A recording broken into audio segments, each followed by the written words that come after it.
रघुवीर समर्थ. जय जय राम कृष्ण हरी. श्रीराम जय राम जय जय राम. आज आपण एक दोन तीन अभंगच घेऊया आणि आजचं गाणं घेऊया.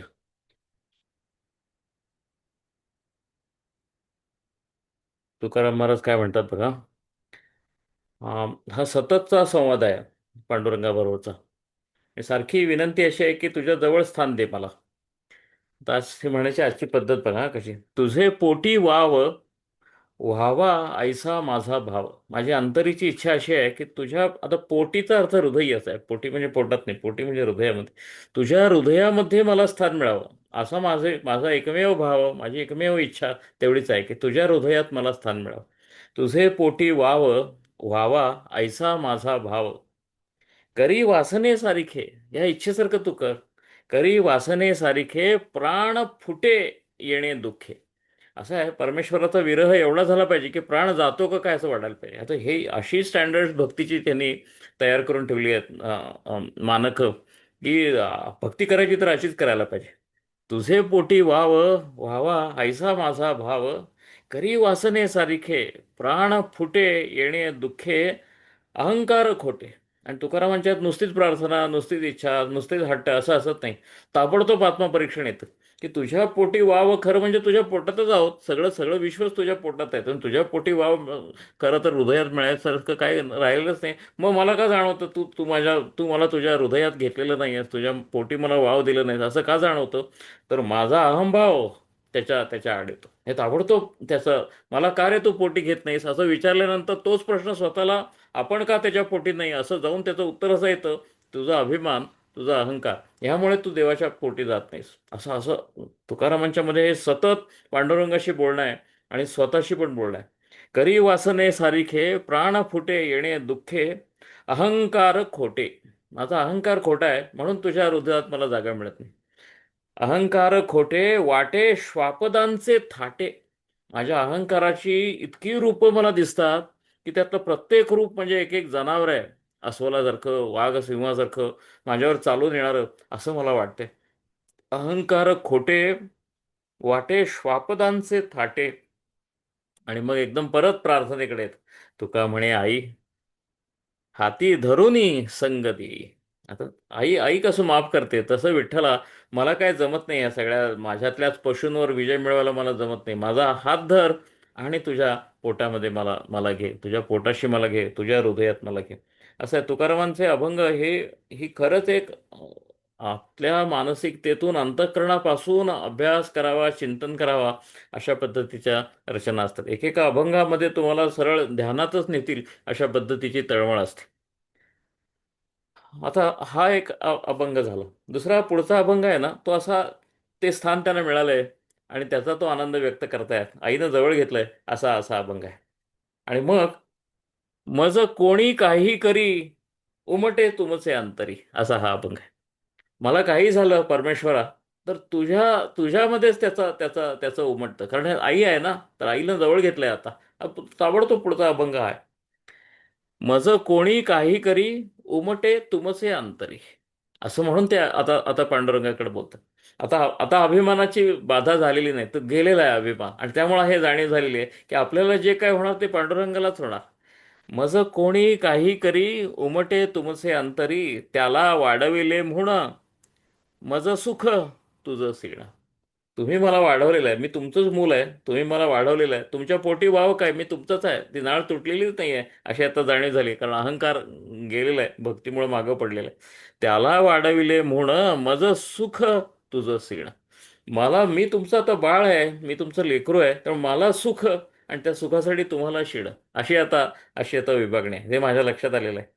माझे पोट झाले तुझे अंगी उमटले. माझी तृप्ती झाली. छोट्या छोट्या माझ्या गोष्टी असतात तर तुमच्या अंगी त्याचे चिन्ह दिसतात तृप्तीची. असं आता आपल्यातलं नातं झालं. तुका म्हणे खेळे. आणि काय काय पद्धतीचं समाधान आहे बघा. तुका म्हणे खेळे तेथे तुमची या बळे. तुमच्या बळानं हे आता जग म्हणजे अख्खं आईच्या अंगणातलं खेळणं झाल्यासारखं झालंय माझं. मी खेळत सुटलेलं आहे. सगळ्या प्रपंचाचा भार संपलेला आहे. माझा अभिमान संपलेला आहे. अहंकार गेलेला आहे. परमेश्वराच्या अंगणातलं मी खेळणारं लेकरू झालेलं आहे. पण हे खेळणं केव्हा शक्य आहे.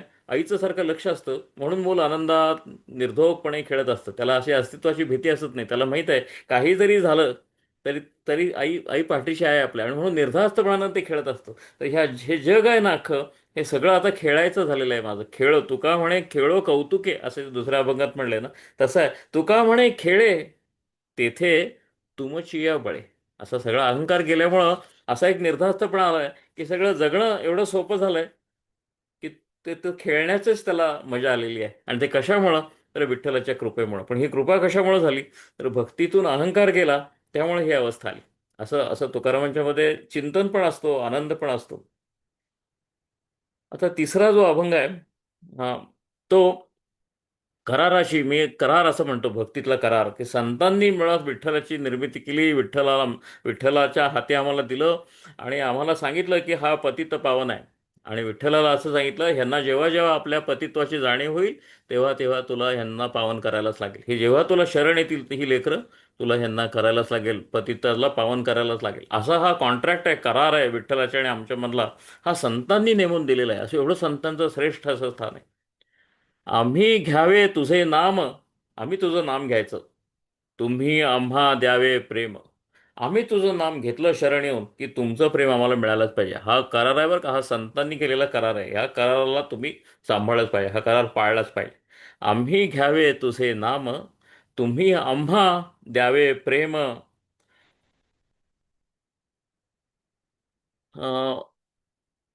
ऐसे निवडले मुळी संती बैसोनी सकळी.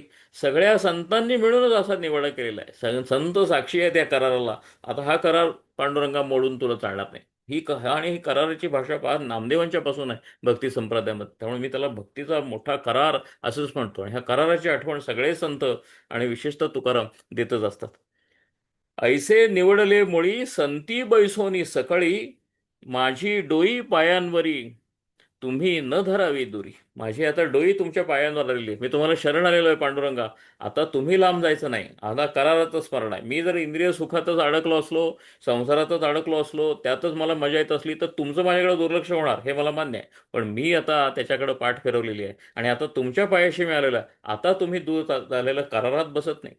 माझी डोई पायांवरी तुम्ही न धरावी दुरी. तुका म्हणे केला खंड दोघांचा विठ्ठला. खंड दोघांचा विठ्ठला म्हणजे ज्याचं कोणी काय काम करायचं हे ठरवून दिलेलं आहे. कराराची आठवण आहे. ते संतांनी करार आपला करून दिलेला आहे. त्याप्रमाणे आता आम्ही वागलो, आम्ही तुझ्या पायाशी आलो. आता दुरावा म्हणून चालणार नाही. आता आम्हाला पोटात ठाव दिलाच पाहिजे.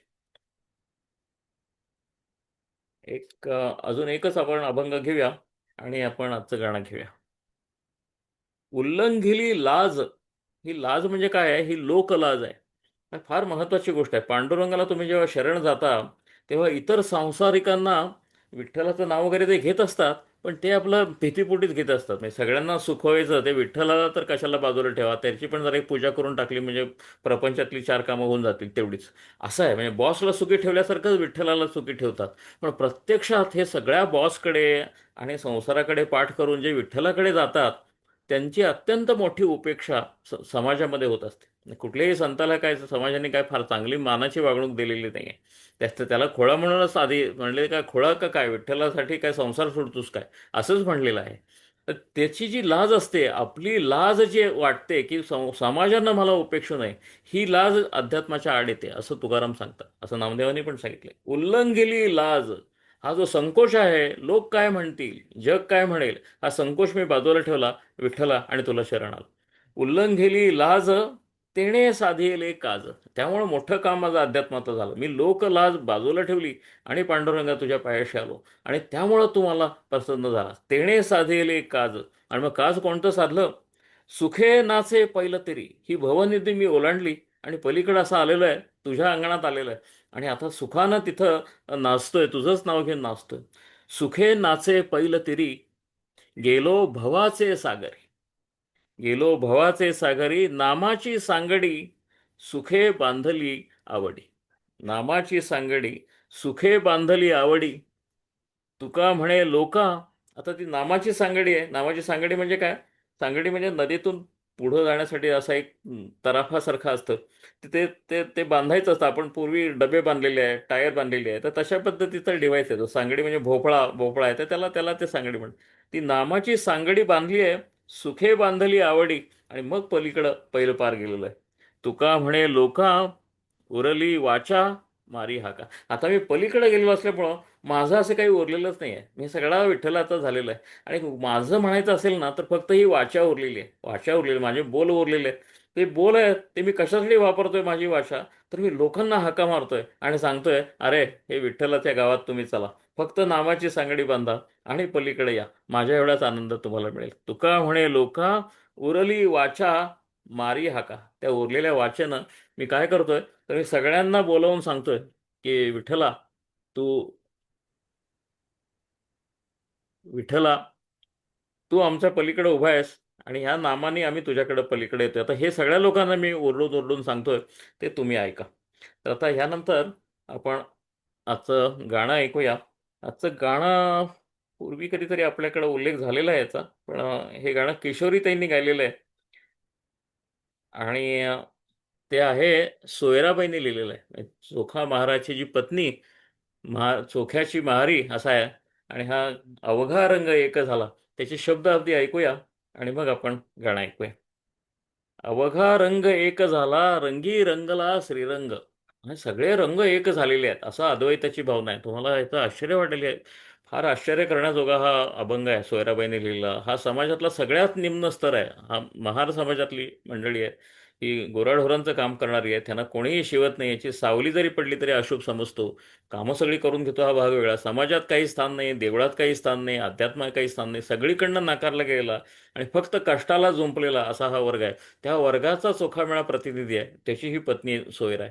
पण त्यामुळे कसलाच अधिकार नाही, मान कसला, किती राबाय, तुम्हाला फक्त राबायचाच अधिकार आहे. आपल्या सनातन धर्मामध्ये मुक्तीचा सुद्धा अधिकार नाही आहे. ह्या शूद्र लोकांना मुक्तीचा, त्यांना म्हणायचं सेवा हीच तुमची मुक्ती असं सांगितलेलं आहे. मुक्तीचा अधिकार सुद्धा सवर्णांना आहे. यांना मुक्तीचा सुद्धा अधिकार नाही, म्हणजे सेवेतच तुमची मुक्ती आहे. यांना भागवत धर्मानं सांगितलं, अरे मुक्तीचा अधिकार म्हणजे हे शूद्र माणसंच तरी आहेत, जनावरांना सुद्धा मुक्तीचा अधिकार आहे, हसा देणारा आमचा भागवत धर्म आहे. चांडाळांना सुद्धा अधिकार आहे, म्हणजे नाम घ्या आणि मुक्त व्हा, असा हा वेगळा काउंटर नॅरेटिव्ह भागवत धर्मानं सेट केलं. आणि ते जे आहे तर तो तो निरोप पार सोयराबाईंपर्यंत आमच्या नामदेवांनी नेलेला आहे. तो निरोप असा पोहोचलेला आहे की त्या सोयराबाई म्हणतात, समाजात काही स्थान असू दे नाही तर नसू दे, मी भागवत धर्माचं दीक्षा घेतली आहे, मी विठ्ठलाचं ध्यान करेन आणि माझी मी मुक्त होईन. समाजाचं मुक्त केव्हा व्हायचं ते समाज ठरवेल त्याचं, पण माझी मी मुक्त होईन, असा जो स्वतः मुक्तीचा ठरवण्याचा निर्णय आहे ना, इथंपर्यंत एम्पॉवरिंग आमच्या भागवत धर्मानं केलं. आणि ते तुम्हाला सोयराबाईंच्या मध्ये दिसेल. आता त्या कसं म्हणतात बघा, अवघा रंग एक झाला, रंगी रंगला श्रीरंग. तो रंग, तुमचा रंग वेगळा आणि आमचा रंग वेगळा असं काही झालंच नाही. सगळे जगण्याचे रंग आहेत, ते दास्यत्वाचे असू देत, मालकीचे असू देत, स्वामित्वाचे असू देत, दुःखाचे असू देत, सुखाचे असू देत, सगळ्यातच मला आता श्रीरंग दिसायला लागला. अवघा रंग एक झाला, रंगी रंगला श्रीरंग, मी तू पण गेले वाया. मी तूपणाची झाली बोळवण म्हणून आपल्या आरतीमध्ये एका म्हणलेलं आहे. तसं मी आणि तू जे आहे ना, तो फरकच संपला. तू आणि हा भेदच संपला. मी तू पण गेले वाया, पाहता पंढरीच्या राया. खरं पाहता पंढरीच्या राया ह्यांना अधिकार नाही बरं का. उंबऱ्यात सुद्धा सावली पडली तर बडव्याने मारलंय, अशा अभंग आहेत चोखोबांचे. मी तू पण गेले वाया, पाहता पंढरीच्या राया. पंढरीच्या रायाचं दर्शन झालं, मनात कासेना दर्शन झालं, आणि मी आणि तू हा फरकच संपला, अवघा रंग एक झाला. नाही भेदाचे ते काम. अहो, भेदाचे ते काम, हे भेद मोडता आलाच नाही, भेद पाळलाच जात होता. आणि वर्णभेद, जातीभेदाचे बळी असलेली ही बाई आहे, पण ती म्हणते आता नाही भेदाचे काम. त्या भेदाला प्रतिक्रिया देत मी माझं आयुष्याचं वाटोळ करणार नाही, मी पांडुरंगाला शरण जाईन आणि मुक्त होईल. नाही भेदाचे ते काम, पळून गेले क्रोध काम. आता कसलाही क्रोध राहिलेला नाही, कसलाही इच्छा राहिलेली नाही, कसलीही वासना राहिलेली नाही. अवघा रंग एक झाला. देही असोनी विदेही. काय आहे, देहात असून मुक्ती शक्यच नव्हती, विदेही होऊनच मुक्ती आता शक्य आहे. देही असोनी विदेही हे नामाच्या बळावर झालंय, हे नामदेवांनी दिलेल्या प्रसादाच्या बळावर झालंय. देही असोनी विदेही, सदा समाधिस्थ पाहे. एक महारीण 13व्या शतकातली हा अभंग लिहिते आहे. देही असोनी विदेही झाले मी, आणि सदा समाधिस्थ पाहि, मी समाधिस्थ झाले. ज्ञानदेव जसे समाधिस्थ झाले, तशी मी जगत असताना, सगळी सेवेत असताना आणि गुलामीत असताना मी समाधिस्थ आहे. पाहते पाहणे गेले दुरी. हे बघा बरं काय आहे ते. हे ज्ञानेश्वरीचा सरळ सरळ अनुवाद आहे. पाहता पाहणे गेले दुरी. मी असं बघायला लागले साक्षीत्वानं की पाहणंच संपलं. म्हणजे काय आहे तर त्रिपुटी सांडली. द्रष्टा म्हणजे बघणारा, दर्शन म्हणजे जे दर्शन होते त्याचं, आणि दृश्य म्हणजे कशाचं दर्शन होते ते. तर हे त्रिपुटी सांडणे ही जी ज्ञानाची परमोच्च अवस्था आहे ना, तर त्या ती ते सोयराबाईच आपल्याला समजावून सांगतायत. पाहता पाहणे गेले दुरी. पाहणंच संपलं आणि सगळाच श्रीरंग होऊन बसला. म्हणे चोखियाची महारी. अवघा रंग एक झाला. आणि अतिशय आर्तपणानं किशोरी त्यांनी म्हणलेलं गाणं आहे. तर आपण आता ते ऐकूया आणि मग थांबूया. अवघा रंग एक झाला, अवघा रंग एक झाला, रंगी रंगला श्रीरंग, रंगी रंगला श्रीरंग, अवघा रंग एक झाला.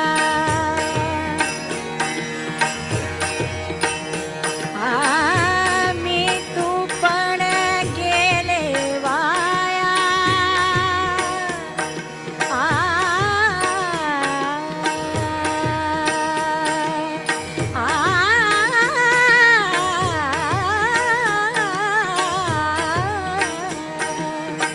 मी तू पण गेले वाया. पाहता पंढरीच्या राया,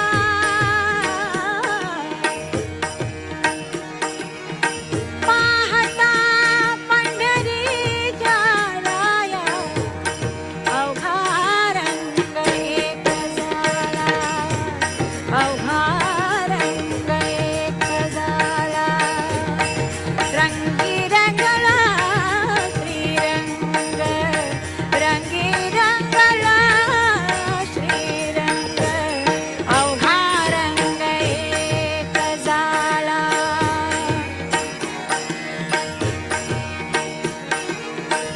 नाही भेदाचे ते काम,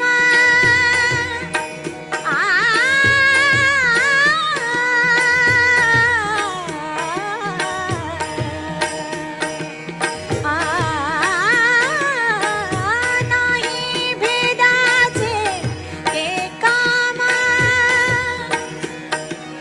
पळून गेले क्रोध काम,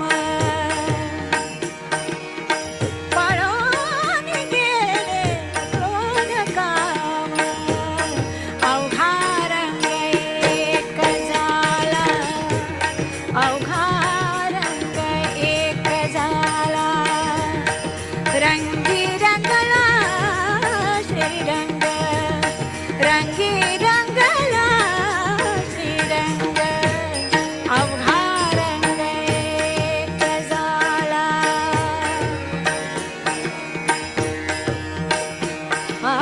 देही असोनी विदेही,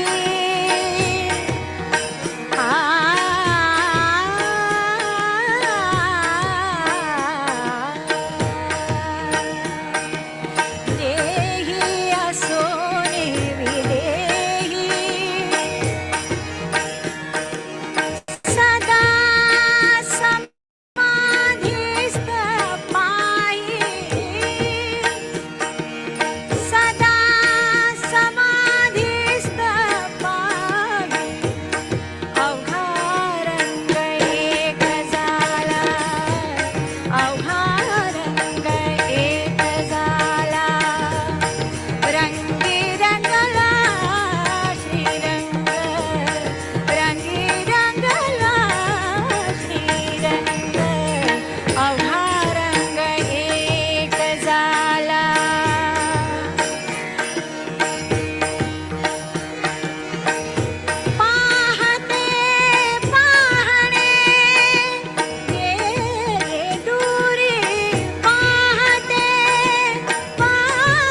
अवघा रंग एक झाला रंगी रंगला श्रीरंग रंगी रंगला श्रीरंग अवघा रंग एक झाला अवघा रंग एक झाला रंगी रंगला श्रीरंग रंगी रंगला श्रीरंग अवघा रंग एक झाला. आपण इथंच थांबूया. जय जय रघुवीर समर्थ. जय जय राम कृष्ण.